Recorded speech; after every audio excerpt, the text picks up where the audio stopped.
Good morning everyone, welcome back to my channel. আশা করি সবাই ভালো আছেন, আমরাও ভালো আছি। আজ সোমবার আর সকাল সকাল এখন যাচ্ছি গুবলুকে বাস স্টপে ছাড়তে। তবে পরের দিন থেকে আর যাব না, আজকে সকালবেলায় লাস্ট যাচ্ছি, কারণ বাইরেটা এত সুন্দর লাগছিল দেখতে, তাই ভাবলাম আমিও একটু হেঁটে আসি। আর দেখুন কি ভালো ওয়েদার আজকে।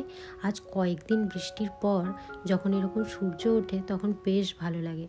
চলুন এই দিকটা আপনাদের একবার দেখাই। দেখুন চারিদিকটা একদম বৃষ্টি হয়ে ঘাসগুলো পুরো তরতাজা হয়ে গেছে।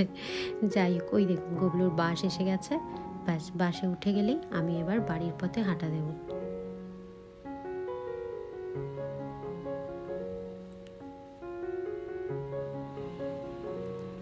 চলুন, গুবলু তো চলে গেল, এবারে বাড়ি ফিরি আর বাড়িতে গিয়ে দেখাই যে আমার ফুলগুলো কেমন আছে। এই যে দেখুন, ফুল গাছগুলো কিন্তু গ্রো হতে একটু টাইম নিচ্ছে, কিন্তু এখন যখন গ্রো হচ্ছে তখন বেশ তাড়াতাড়ি বাড়ছে জানেন, আর বেশ ভালোই ফুল হচ্ছে, বেশ ভালো লাগছে দেখতে।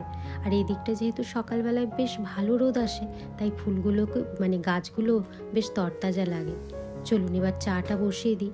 এখন আমার সকালবেলায় এই সামারের সকালবেলায় রোজ আমার এখন ডিউটি হচ্ছে গাছগুলো একবার সকাল সকাল গিয়ে দেখে আসা। তবুও তো এই পাশে এখনও অত গাছ লাগাইনি, সামনেটা তো দেখেছি, কিন্তু ওই যে পেছনের দিকে 2-3টে গাছ আছে ওগুলোকেই দেখবো। তবে এখনও দেখলাম জানেন, গাঁদা এখনও আসেনি। গাঁদাগুলো আসুক, তারপরে আবার গাঁদা লাগাবো। আপনাদের তো বলাই হয়নি, আমার যে এরিকা পাম গাছটা আছে, তারপরে বেলি গাছ, জবা গাছ আছে, এগুলো এই 3টে গাছই না মরে যাচ্ছে। কেন মরে যাচ্ছে আমি বুঝতে পারছি না। আমি আন্দাজ করছি হয়তো অতিরিক্ত হিউমিডিটি থাকার জন্য, আর আমিও জল দিয়ে ফেলেছি হয়তো একটু বেশি করে, তাই হয়তো গাছগুলো মরে যাচ্ছে। জানি না, বেশ কিছুদিন যাবৎ প্রচণ্ড বৃষ্টি হচ্ছে, তো ঘরের হিউমিডিটিও বেশ ভালো মতো ছিল। আর জবা গাছ, বেলি গাছকে তো একটুখানি ভালো ওয়েদার হতেই অনেক দিনই বাইরে করে দিয়েছি, কিন্তু এত বৃষ্টি হবে ভাবিনি, আর এরকম বৃষ্টিতে যে গাছগুলো মরেও যাবে এটাও ভাবিনি। যাই হোক, গাছগুলো তো পুরো মরে যাচ্ছে। আর এই 3টে গাছই ছিল আমার ভীষণ পছন্দের, ভীষণ ভালো লাগার গাছ ছিল, কিন্তু কি করব, মরে যাচ্ছে। আবার হয়তো সামারে গিয়ে আবার যখন আসবে তখন এই গাছগুলো নিয়ে আসবো, কারণ এগুলোই আমার ঘরের প্রথম গাছ। মানি প্ল্যান্ট তো এনেছিলাম, কিন্তু এরিকা পাম, তারপরে জবা গাছ আর এই বেলি গাছগুলো আমি সবার প্রথমে নিয়ে এসেছিলাম এই বাড়িতে আসার পর। তবে এখন কিছুদিন যাবৎ বেশ রোদ থাকবে, তাই ভাবছি টবের মাটিগুলো শুকোলে মাটিগুলো একটু চেঞ্জ করে দেখব যদি গাছগুলো বাঁচানো যায়। চলুন, আপনাদের সাথে কথা বলতে বলতে আমার চাটাও খাওয়া হয়ে গেছে। আর চা খেতে খেতে আজকে একদম আর টাইম নষ্ট করিনি, চাটা খেয়েছি আর উঠে চলে এসেছি। অন্যদিন চা খেতে খেতে একটু ল্যাপটপে কাজ থাকে, সেটাও করি, আবার কখনো কখনো একটু বসে ফোনও দেখি, কিন্তু আজকে আর সেটা করিনি, সোজা চলে এসেছি কাজে। আর গতকাল রবিবার আমরা কস্কো গেছিলাম, কস্কোতে গিয়েই দেখি এই বাথরাগগুলোর ওপর খুব ভালো ডিল দিচ্ছিল, তাই ফটাফট 5টা তুলে নিয়েছি। আসলে আমাদের বাথরুমের 3টে আর গুবলুর 2টো, ভীষণ সুন্দর জানেন। দাম নিয়েছে $8.99, এই $9 ধরুন, অ্যাকচুয়ালি দাম ছিল $12। এত ভালো ডিলে পেয়েছি না, আর এত ভালো কোয়ালিটি। আমার ঘরে যে পাপোশগুলো এই যে বাথরাগগুলো আছে, এগুলো একদমই ভালো ছিল না, কিন্তু দাম বেশ ভালো মতো ছিল। এগুলো ইউজ করার পর না কিছুদিন পরই দেখেছি পুরো বসে যায়, পাতলা হয়ে যায়, তখন আর জল অ্যাবসর্ব করতে পারে না। তাই ভেবেছিলাম তাড়াতাড়ি চেঞ্জ করব। প্রতি বছরই এগুলো কিনি, আর 1 বছর চালানোর পর নষ্ট হয়ে যায়, কিন্তু এগুলো কিনলাম, দেখলাম বেশ ভালো। তবে দেখি কতদিন চলে। আমার মনে হচ্ছে আগে যেগুলো ছিল সেগুলোর থেকে বেশি দিনই চলবে, এতটাই ভারী ভালো। আর এগুলো ওয়াশ করলেও আমার মনে হয় না খুব একটা নষ্ট হবে। চলুন, আমাদের বাথরুমে তো 3টে পেতে দিয়েছি, এবারে গুবলুরটাতেও পেতে দিই। আমাদের বাথরুমের জন্য একটু হালকা কালারই আনি, এই কালারটা আমার খুবই প্রিয় বলেইছি। আমার ঘরে যে কোনো জায়গায় দেখবেন আমি এই কালারটা খুব ইউজ করে থাকি। দেখুন বেশ বড় না, পুরো বাথরুমটা কভার করে গেছে। চলুন এবার গুবলুর বাথরুমে দেখি কীরকম লাগে। আসলে গুবলুর বাথরুমটা একটু ছোট, তো তাই মনে হচ্ছিল রাগগুলো না খুব বেশি বড় হয়ে যায়। একটু বড় দেখে কেনার কারণই এটা, যে অনেকটা জায়গা কাভার হয়ে থাকবে, কারণ গুবলু যখন স্নান করে বা জলের কিছু কাজ করে তখন ভীষণ জল ছেটায়, ফ্লোরের ওপর জল পড়ে, তাই একটু বড় দেখে কিনলাম যাতে অনেকটা কাভার হয়ে থাকে। দেখছি হ্যাঁ ঠিকই আছে, একটু বড় হয়েছে, একটু ঘুরিয়ে পেতে দিলে ওটা আবার ঠিক হয়ে যাবে। ভালোই হয়েছে জানেন, বেশ ভালো লাগছে, অনেকটা জায়গা কাভার হয়ে গেছে। যাই হোক চলুন, এখন বেশ ভালোই লাগছে দেখতে, বলুন। চলে এসেছি নিচে। আর এইখানে ডায়েরিতে গতকাল আমি বেশ অনেকগুলো খুচরো খাচরা কাজ এখানে লিখে রেখেছিলাম, যেগুলো আজ করতে হবে। আসলে কি হয়, আগের দিন মনে করে রাখলেও পরের দিন ঠিক ভুলে যাই, তাই লিখে রেখেছি। দেখে দেখে কাজ করছি, কতগুলো সারা হলো আর কতগুলো আছে। আর এই দেখুন আমার বাড়ির নতুন ফার্নিচার, যেটা আপনাদের দেখাবো করে সকাল থেকে ভাবছি। এটা আসলে একটা ক্রকারি ইউনিট। আমার বাড়িতে যে ক্রকারিগুলো আছে সেগুলো না আস্তে আস্তে একের উপর এক রাখা আছে, সেগুলো থাকতে থাকতে একটু একটু করে দেখছি ভেঙে যাচ্ছে, ক্র্যাক হয়ে যাচ্ছে। তাই তার জন্য একটা আলাদা এখানে রাখার জায়গা কিনলাম, কারণ কিচেনের ক্যাবিনেটগুলোতে আর একটুখানিও জায়গা নেই। তাই এইটা আমাকে কিনতেই হলো। অনেক দিনেরই ইচ্ছে ছিল এই জায়গায় এরকম একটা রাখবো। এখন খুব চলছে এই টাইপের জিনিসগুলো। অনেক দিনই ইচ্ছে ছিল এরকমই কিছু কিনবো। তবে এর আগে আমি একটা কাঁচের দেখেছিলাম, যেটা দিয়ে যদি ক্রকারিগুলো রাখি সেগুলো বেশ দেখা যাবে। তবে সেটার রিভিউ খুব একটা ভালো ছিল না, তাই ওটা আর কিনিনি। এটার রিভিউ ভালো ছিল। আর এখানে দেখুন ভেতরে ওরা এলইডি লাইটও দিয়েছে, এলইডি সেই স্ট্রিপ লাইটগুলো হয় সেগুলোই দিয়েছে। ফলে ভেতরে যা রাখবেন আপনি বাইরে থেকে পুরো পরিষ্কার দেখতে পাবেন সাজিয়ে। অনেকে কি সুন্দর ক্রকারি ইউনিট রাখে না টেবিলের কাছে, দেখতে কত সুন্দর লাগে। আর এইখানে দেখুন এই ধরার হাতলটা মানে নবটা ছেড়ে গেছে বলতে গোলক বলল ওটা একটু ডিফেক্ট এসছে, কিছুতেই লাগানো যাচ্ছিল না। ওদের সাথে কথা বলেছে, ওরা বলেছে অনলাইন এটা ওরা পাঠিয়ে দেবে। তাই একদিকেরটা লাগানো আছে আর একদিকেরটা খোলা আছে। আর এখান থেকে দেখুন জায়গাটা এখন কত চেঞ্জ হয়ে গেছে। আমি বসার জায়গাটাও এখন অনেকটা চেঞ্জ করে দিয়েছি, যেহেতু এটা অ্যাড হয়েছে তাই একটুখানি জায়গা এদিক ওদিক করতে হয়েছে। আর এখানে দেখুন আমার চারিদিকে এই কিচেন ক্যাবিনেটগুলো পুরো ভরে গেছে। এইখানটাও ভরে গেছে পুরো, আর এইটাও পুরো ভরে গেছে। এইখানেও আমি কিভাবে রেখেছি, কাঁচের জিনিসগুলো এখানে রাখলে না অনেক সময় সসপ্যান এগুলো নিতে গিয়ে ফটফট এমন ধাক্কা লেগে যায়, তাই ভয় লাগে। আর এইখানটার অবস্থা দেখুন, এখানে যেগুলো আছে সেগুলো তো আরও শোচনীয় অবস্থা, তাই এটা আমাকে কিনতেই হলো। চলুন এবার এগুলো সব একে একে বের করি আর গুছিয়ে গুছিয়ে রাখি। নতুন জিনিস এলে কি মজা হয় না, সেটা বড়ই হোক আর ছোটই হোক।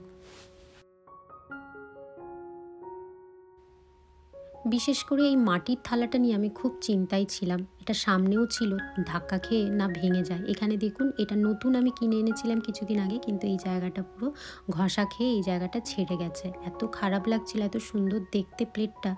তো যাই হোক, আর কি করা যাবে। তো এখন তো চলে এসেছে, চলুন এবার যেগুলো যেগুলো লাগবে সব উপর থেকে পেরে নিই। সবগুলো ওখান থেকে কাঁচের পারবো না, কিছু কিছু ভালো জিনিস যেগুলো কম ইউজ হয় সেগুলোই আমি ওখানে রাখবো। আর চলুন আগে একটুখানি আমি মুছে নিই এগুলো, তাকগুলো। আর এখানে একটা ওই সলিউশন আমি যেটা ইউজ করি মেয়ার্সের, ওইটা দিয়েই ক্লিন করব। ওটা আসলে ওটা দিয়ে সব সারফেসেই ক্লিন করা যায়, উডেন বা যে কোনো সারফেসেই, তাই ওইটা দিয়েই ভালো করে আমি পরিষ্কার করে নিচ্ছি। আর ভেবেছিলাম লাইনার পেতে দেবো, কিন্তু লাইনার না আমার কাছে নেই আনা, সেই জন্য আর লাইনার পাততে পারলাম না। আর যেহেতু এটা লাইট জ্বলবে, দেখা যাবে, তাই লাইনারটা নিচে থাকলে না দেখতেও খুব বাজে লাগবে। তাই ভাবলাম উডের ওপরই থাক, যেহেতু নিচে আছে সাবধানে আমি ঢোকাতে বা বের করতে পারবো। তা না হলে অনেক সময় কি হয়, ঘষা খেয়ে এই তাকগুলো অনেক নষ্ট হয়ে যায়, তাই লাইনার পাততে হয়। কিন্তু যেহেতু হাতের নাগালেই আছে আর সেটার দরকার নেই। এই সব কাজগুলো আছে বলেই আজ সকালবেলা আর চা খেতে খেতে ওই জন্য সময় নষ্ট করিনি, কারণ জানি এই কাজগুলো করতে অনেকটা টাইম লেগে যাবে। কি কি কাঁচের বাসনগুলো রাখবো সেগুলো মানে পারতে গোছাতেই অনেকটা টাইম চলে গেল। দাঁড়ান এখানে সব একে একে এবার নিয়ে চলে আসি। এই দেখুন, তাও তো কিছু এনেছি, এখনও কিছু ওখানে আছে, সব হয়তো এখানে ধরবে না, তবুও যতগুলো ধরে। আর কিছু কিছু জিনিস আছে এত ভারী, ওপরে থাকলে ওই ভারীগুলো পারতেও খুব অসুবিধা হয়। চলুন এবারে গুছিয়ে সুন্দরভাবে রেখে দিই।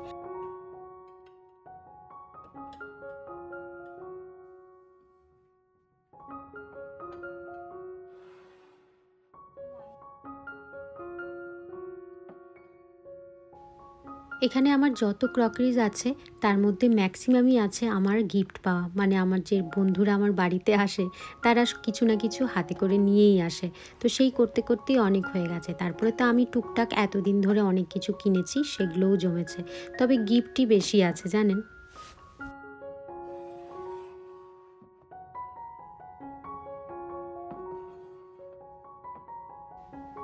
চলুন, এই সাইডটা তো গোছানো হয়ে গেছে, এখনও বেশ কিছু বাকি আছে, তবে এই দিকটাতেই একটু বেশি রেখেছি। দেখি এই দিকটা আবার কতটা ধরে। এতেই দেখছি পুরো ভরে গেল। এরপরে যদি আরও আসে বা আরও কখনো কিনি, সেগুলো এবার কোথায় রাখবো। যাই হোক, কিছুভাবে ম্যানেজ করে এখানে অর্গানাইজার দিয়ে রাখতে হবে। অর্গানাইজার বলতে যেগুলো একের ওপর এক রাখার জন্য পাওয়া যায়, সেই রকম কিছু অর্গানাইজার কিনতে হবে।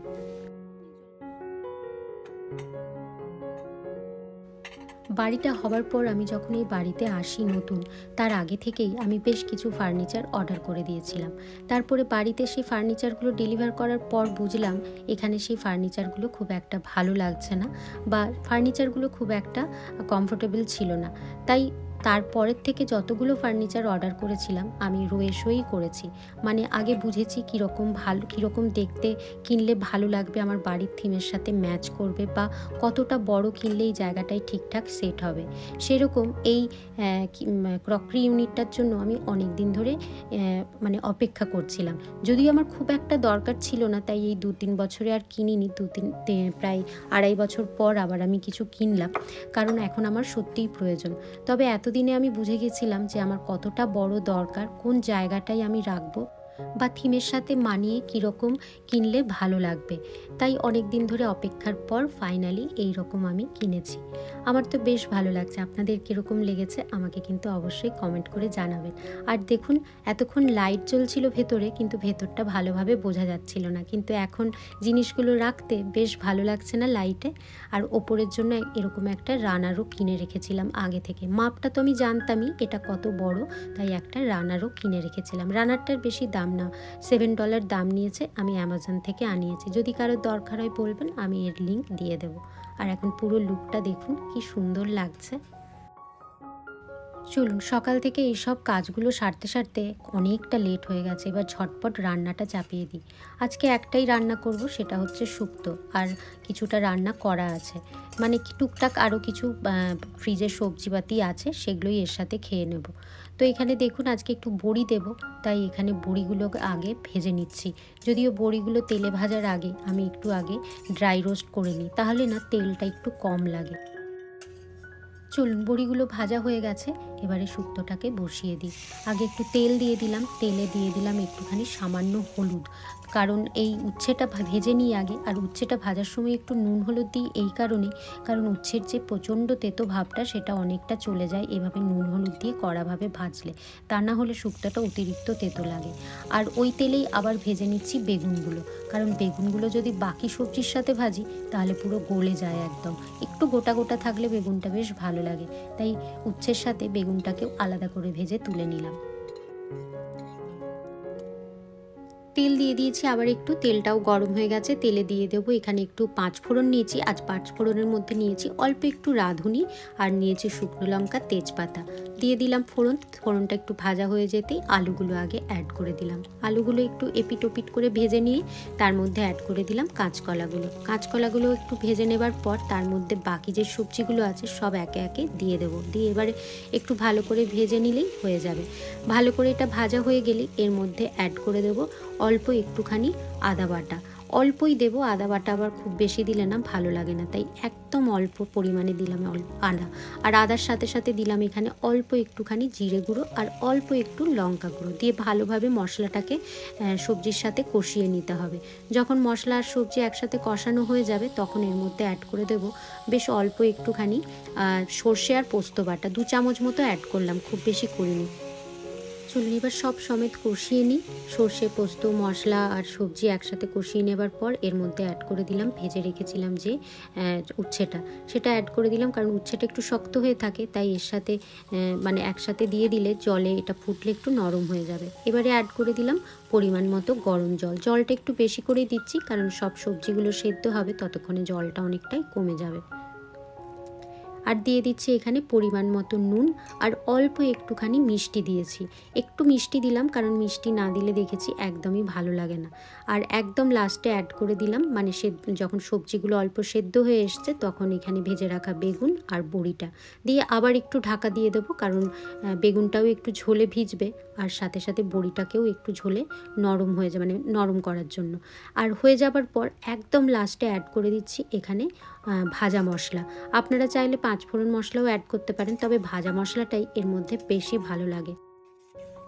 আর ফ্রিজে একটুখানি সজনে ডাঁটা ছিল, ভেবেছিলাম দেবো, কিন্তু একদম ভুলে গেছি। আর রঙটা দেখুন একটু হলুদ হয়েছে, কারণ উচ্ছেগুলো যে হলুদ দিয়ে ভেজেছিলাম সেটার কারণেই। চলুন, রান্না বান্না হয়ে গেছে, কিচেনও ক্লিন হয়ে গেছে। এবার এই সিঙ্কের যে নিচের জায়গাটা আছে এখানটা একটু পরিষ্কার করি। দেখেছেন কি অগোছালো হয়ে আছে, না জিনিস ঠিক করে খুঁজে পাই, না ঠিক করে হাতড়ে বের করতে পারি, মানে হাতড়েও বের করতে পারি না, এমন অবস্থা, জঞ্জাল হয়ে আছে। তাই ভাবলাম এই জায়গাটা আজকে একটা গতি করি।